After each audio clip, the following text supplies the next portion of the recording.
In just a moment, X-1. But first, some of the funniest situations you've ever witnessed occur every Wednesday night when the devilish imagination of MC Jack Bailey sets to work on NBC's Truth or Consequences. You won't believe it until you hear it, so listen in tomorrow. Then another laugh session is in store later on with the wise and witty Groucho Marx as he and contestants play You Bet Your Life. While for the melodic note in your Wednesday evening schedule, it's music and fun on Airtime with Giselle McKenzie. And now, stay tuned for X-1 on NBC. Countdown for blast off. X-5, 4, 3, 2, X-1, fire.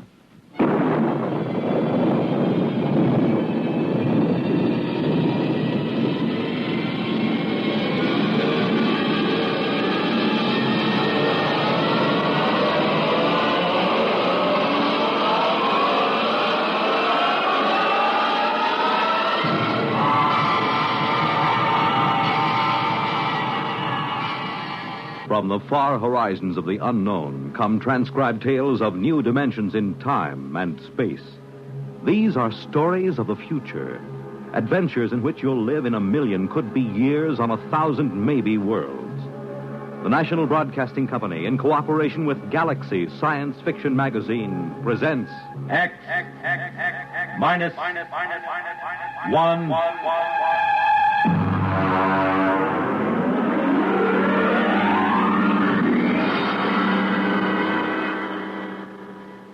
Tonight, Hallucination Orbit by J.T. McIntosh.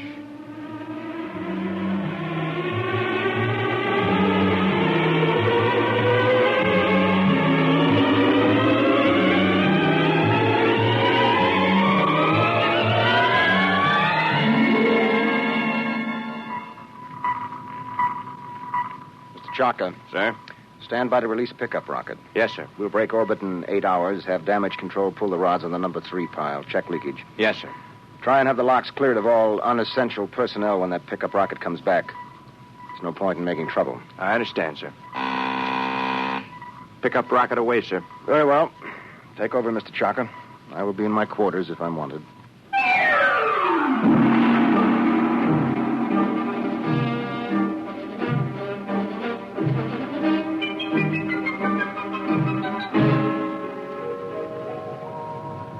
Well, now then, Mr. Danbury, make yourself comfortable. Why, thank you, Captain. You care for a drink? Scotch in that bulb, bourbon in the other. No, thank you. I can't get quite used to squirting liquor from a rubber bulb as if I were oiling a bearing. Well, you'd have a devil of a time pouring from a bottle in free fall. Well, how are you enjoying your trip? It's very interesting. It was very nice of you to give me a lift. You know, it would have been 8 months before another ship came along. A whole lot more than that with the main Pluto beam station out. Probably 8 years. Really? That long? I thought the whole run to Pluto was under 18 months. Yes, it is when the beam is running. You see, Mr. Danbury, we left Earth 27 days after the beam broadcast from Pluto station broke. We've been spaceborne close to 6 years. I suppose that's why you're on orbit around this planet, picking up supplies or something, eh? Oh. This is a standard pickup for the space beam service. We sent a rocket down to take off a man who's been the only inhabitant of this planet for a little over 2 years. Well, I expect he'll be glad to see you. Well, there's no telling. I know I would. After 2 years of duty, Mr. Danbury, you might not know anything. Oh, psychiatric troubles? Solitosis. It's from the Latin, solace, alone. Is that much of a problem? Only in space. Here, look.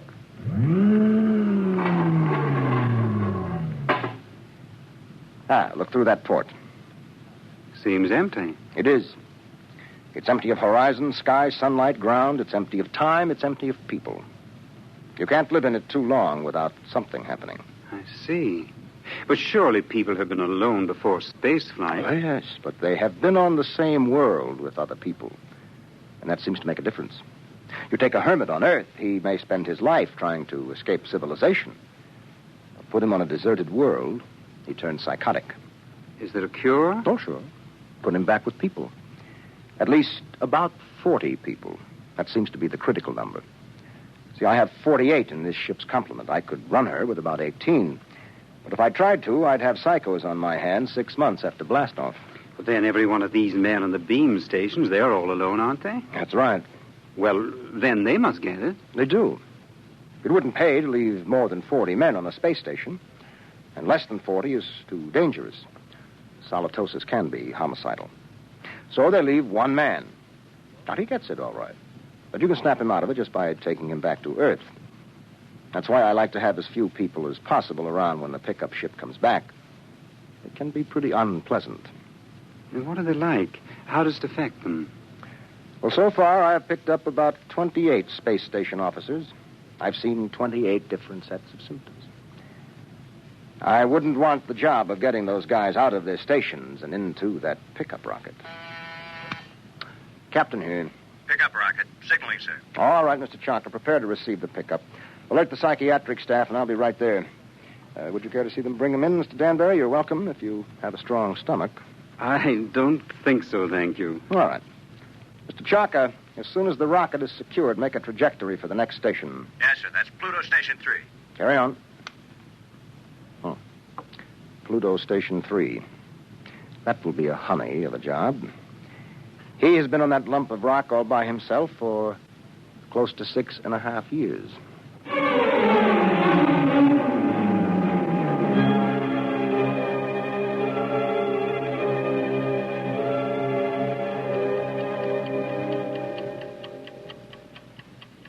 Pluto Station 3, daily report. Colin Ord, space officer. Everything is in fine shape. Through my port, I can see Mars, Earth, Saturn, Mercury. That little devil, he's hiding behind the sun. He's been quite furtive lately. Why I'm required to record this report every day escapes me, because it's quite obvious to any empty-headed brass hat at the central office that not a word of this has been worth the tape it's been recorded on for the last 5.5 years. But if it amuses you gentlemen to hear me wander, after all, you are paying for the tape. Which gives me a fine thought. I'm going to set the pickups through the whole station and leave the tape running. That'll give you a daily report all day, so keep on listening. Right now, I have the distinct impression that Earth is winking at me. A rather suggestive, lewd wink. It helps to see the planets, doesn't it? Oh, I thought you were reading. I was. You know, if you hadn't been able to see the planets, you would have been a straitjacket case long ago. Well, who knows I'm not one now. You don't, anyway. Well, I think that so long as you talk sanely about madness, you can't be so far gone. It's out there somewhere, isn't it? The rescue ship. Somewhere. How long now, Colin?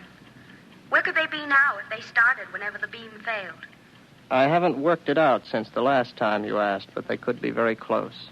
Well, if the beam hadn't failed, they would have been here long ago, wouldn't they? Oh, sure. 11 months with the beam, over 6 years without it. Well, anyway, that triple time 6 years' pay adds up to quite a pile. You'll be set up for life when you get back to Earth, won't you? And at 29. I'll be rotten with money. Oh, well. It's been nice knowing you. That's because of the others before you. I've learned a lot. I'll never talk of the others. And above all, never talk of any others to come. I'm sorry. Would you like to play chess? It's a long time since we did. I don't think so, not anymore. I'm a little tired of chess. Oh, I know. I understand. I won't bother you. I'll go to my room, Colin. Well, don't get upset. I'm not. I understand. You're just tired of chess. You still listening, gentlemen? That last few minutes might have been a little confusing. You'd like to know who I was talking to, wouldn't you? I'm afraid you can't hear her on the tape. That's Una. And I'll tell you what she looks like. You might find it interesting. She's beautiful, but rather cool. She always wears a white shirt and sharp, creased green slacks. She's got a good figure, but in a calm sort of way. She plays a good game of chess, although I beat her 2 out of 3 times. Of course, you know why you can't hear her on the tape. But I still know, too. That's a point in my favor, isn't it? That brings up an interesting question, gentlemen, because I'm tired of Una. I'm beginning to find her a long, cool, slightly unappealing bore. My problem is how to get rid of her. I can't just tell her to vanish. She's a little too real for that. I dreamed up a ship to bring her. I'll have to find another to take her away. Well, I might as well get to it. Oh, no. No, I'm not going to bother about the ship. It's too much mental effort. I'd have to think up everything I saw, and frankly, gentlemen, I'm too tired. Maybe she'll take the hint. A lot of them did. Susie did. And Alice. Oh. I remember Margie. There was a girl. A load of bricks had to fall on her head. Took me 4 weeks to get rid of her. No. Let Una figure her own way to get off the station.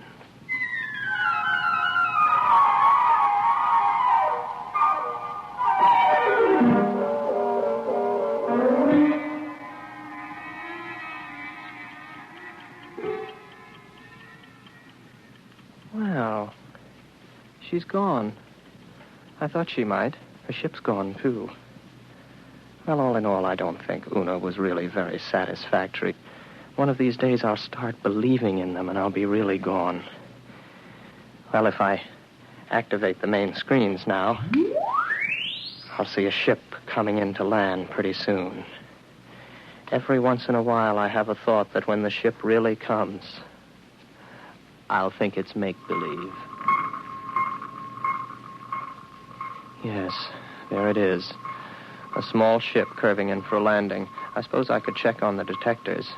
I know they register anybody within 100,000 miles, but I don't bother checking them anymore because someday the moment will come when I check the detectors. And I'll see just what I want to see. Well, the ship's coming in for a landing now. I'll go out to meet it. I'm rather interested to find out what the explanation will be for the girl. Naturally, it will be a girl.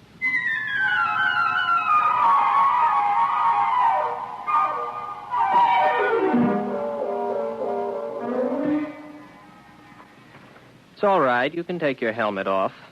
The air's all right in here. You must be Baker. Oh, good heavens, no. Baker was before me here. You can't be one of his dreams 7 years late. I'm Ord, Colin Ord. Before we go any further, just how does solitosis affect you? Well, that's new. None of them ever asked that before. It makes me see things that aren't there. And you know there's nothing there? Sometimes. Do you know I'm here? I'm making a point of not wondering about it. Well, one thing you can be sure of. This. Do you see this? This is a gun. I just want you to know I'm not heaven's little gift to lonely space station officers. Is that clear? Oh, yes. Yes. What's your name? Elsa Cutterline. You want to know why I'm here, of course. Not particularly. What? Well, that's always the weakest part of the story. I don't like to press it. Why don't you, take off your spacesuit? I'll tell you why, just the same. I killed a man. Why and how doesn't matter. I had access to an experimental ship. I thought if I disappeared for about 2 years, Oh, please don't labor over it. I'm not asking questions. Why not? Well, when we get around to it, I would be interested in the story you can concoct for being dressed like the cover of a magazine story in rather minimal clothing. It's been years since I thought up anything like that. You must be a throwback. What are you talking about? You know, you're going to have a tough time with that gun when you get tired of holding it. It's a heavy gun. How long do you think it'll be before I take it from you? After all, you have to sleep. There's no door in the station you can lock that I can't get in. I know. I just wanted to make sure you weren't violent. I think I can get on with you, Ort. Yes, I see. The question is, my dear, whether you're real or not. Well, don't I look real? Oh, yes, but that doesn't prove anything. As a matter of fact, the realer you look, the worse off I might be. But then there still is the remote possibility that you might actually have killed someone and decided to hide out on a space station. Shall I tell you something else, Elsa? What? I'm suddenly tired of the whole business. Breathes there a man with soul so dead, I'm sure you know the rest of it. I would suddenly like to have enough people around me so that I could be sane. I would like to find women as part of life instead of having them pop up here from the depths of my rather pornographic subconscious. But you've shaken me, Elsa. 24 hours ago, I was congratulating myself that solitosis hadn't really gotten me. But now I don't know. Just don't try anything funny, or you'll find out whether I'm real. The hard way. Any way is the hard way. First, I'll go out and have a look at your ship.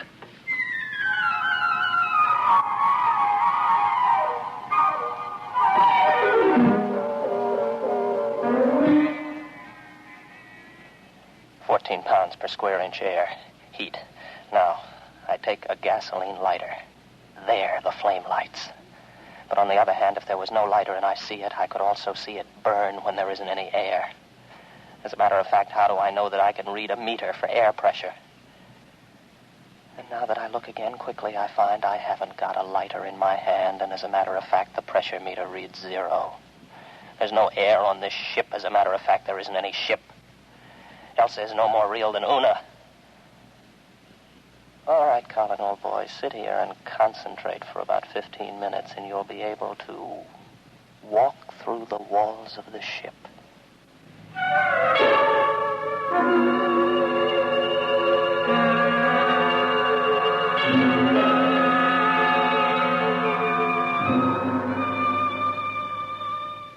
Well, what did you find out there? You'd better leave. It was a mistake your coming here. I'm sorry. No, don't come any closer to me. Put down the gun. Keep back. I'm warning you. Keep back. You see, it's no use. Oh, you're a good shot. You got me right between the eyes, but I couldn't feel a thing. I can't let myself be shot now, can I? Give that to me. There. Now remember, if you shoot me, nothing happens. But if I shoot you, you die. Do you know that? Yes, I know that. I'll give you about 20 minutes to get that overstuffed figure back into that spacesuit and get off my planet. Frankly, I'm getting tired of hallucinations. Tired. Give me back my gun. No. I'll keep that. After a while, I'll put it in a drawer. It'll stay there until I forget it. Then there won't be any gun anymore. From now on, my overblown figment, there will be no more Elsas or Susies or Margies. I am not going to give in to solitosis. Maybe I'll bring Una back. At least she could play chess.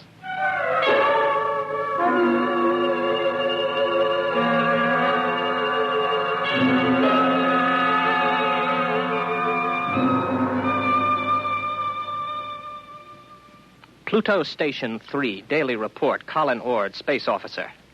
Gentlemen, I have successfully fought off solitosis for 2 days, and I have been alone. However, I'm afraid I'll lose as I watch my main scope now. I see a ship coming in again. I wonder what this one will be like. It's a launch from a larger spaceship. Maybe a lifeboat. Dorothy came in a lifeboat. I wonder what this one will be like. I've got to find out when she comes whether she's real. That's the key, as long as I know if she's real. When I don't care anymore, that's when it's really got me. The ship's down now. There she comes out of the airlock. I've got to find out whether she's real.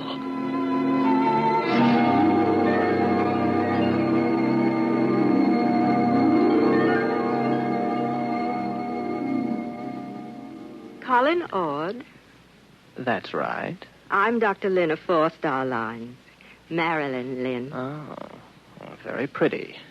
Are you going to tell me your story now, or do I have to wait? I'm not going to tell you anything till I've found out a little more about you. Well, you're an improvement on the last one. At least you're young and beautiful, and you're not fantastic, and you look intelligent. What do you mean? Don't worry about me. I see things that aren't there. Particularly people. Oh, so you don't believe I'm here? Would you? If you were me? Do you know I'm not here? No, that comes with time. At least it always has so far. You mean you've always proved to yourself that your visitors were mere fantasy? With a struggle. Interesting. Controlled solitosis. I never heard of it before. It's a pleasure to meet you, Mr. Ord. No, that doesn't make you real. They all say that. Why should I want to make you accept me as real? I don't know. But they all do. When will you know? Oh, I can't say. Maybe in 5 minutes. Maybe not for hours. How do you do it? You don't shoot me to see if I die or anything like that, do you? No, nothing like that. If I shoot you, you do die, like the witches in history. They'd die if they were, and they'd die if they weren't. Your mind has remained agile enough. Naturally. I never heard of solitosis inhibiting intelligence. Would you like some coffee? Is that part of the test? Whether more coffee is actually drunk than you drink yourself? No, that doesn't help. It would be very easy for me to make half what I thought I made, to fill a cup with nothing and pass it back. You look afraid. Why should I be? What am I doing? Am I doing something I don't know I'm doing? No. Would you like me to wash the cups for you when we're done? That won't prove anything. Next time they were used, I could just imagine they were washed, couldn't I? Where are you going? To find out if you're real. My ship. Go ahead. Good luck.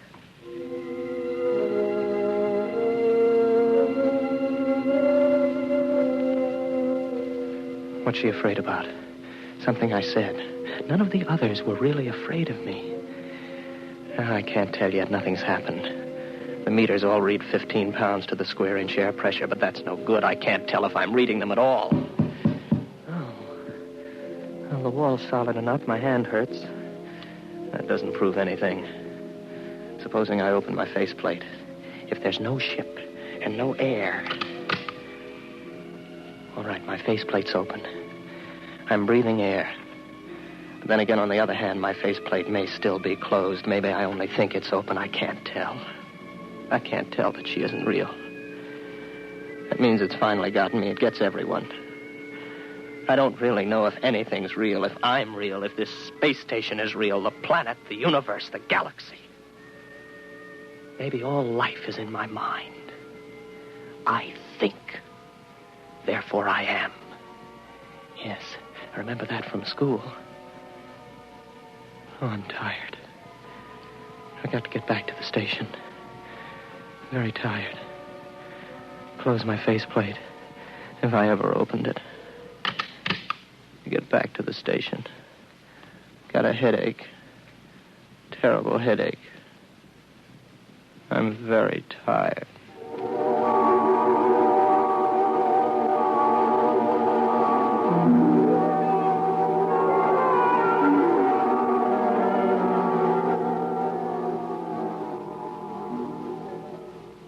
Are you all right now? Here, drink this. What happened? You came in the station lock and passed out. How long have I been out? About 24 hours. You're a very sick man, Mr. Ord. Reality. Very important thing, isn't it? It's the most important thing there is to learn. Merely to you. Solitosis naturally affects what matters most to the individual, but we needn't talk about that. But I know now. You're not real. You can't be, even though I feel you are. How did you decide that? I couldn't prove you weren't, not on your ship. I'm too far gone to figure out any test that'll work. But if you are real, then how did you avoid solitosis? The only way there is. There are 48 men and women in the relief ship that's in orbit around your planet right now. I came down in the pickup rocket. We have well above the critical number of people. I keep rational by knowing they're up there in the orbit, and as soon as I'm ready, I'll take you back up there. Well, I suppose I can wait. I don't really care if you're real or not anymore. I know. It'll take a long while before you care. You sound sad. What's the matter? It's the way you look at me. What do you mean? What do you see when you look at me? Well, you're strong. Sort of quietly beautiful. About my age. You're wearing a tunic and slacks. And you don't have a wedding ring. I noticed that. That's what I thought you saw. I'm real, but not your picture of me. I'm a doctor, Mr. Ord. All first contacts with station officers are made by trained psychiatrists. I'm a doctor. And I was a girl once. But that was 40 years ago. I'm 66. You can't be. Oh, yes. It was very nice to be a girl again. I could see myself in your eyes, and I almost felt young again. As I grow old in the next few weeks, Mr. Ord, you'll be recovering. That will show you how your case is progressing. When you see me as I really am, you'll be all right. Assuming you're real, Marilyn, it really must take something to come down alone to see one of us. I think I see you now. As you really are.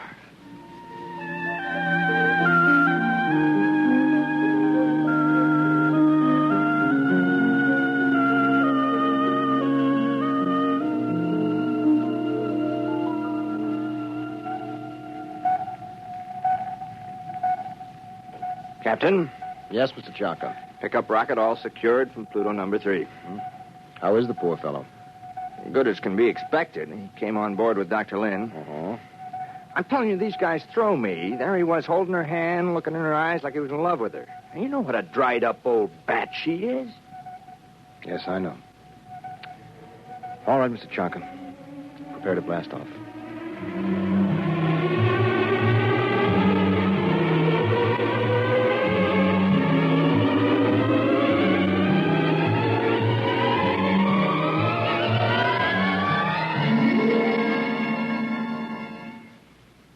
You have just heard X-1, presented by the National Broadcasting Company in cooperation with Galaxy Science Fiction Magazine, which this month features the Willie Lay column, Mutant of the Iron Horse, describing monorail railroads of the past and future.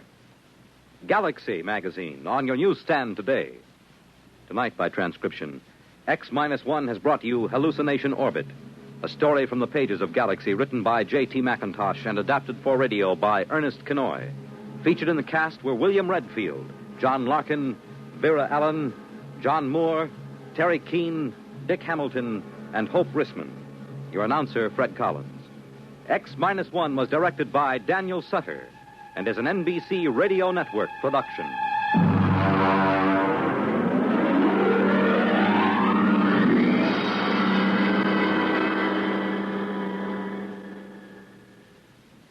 National Radio Week.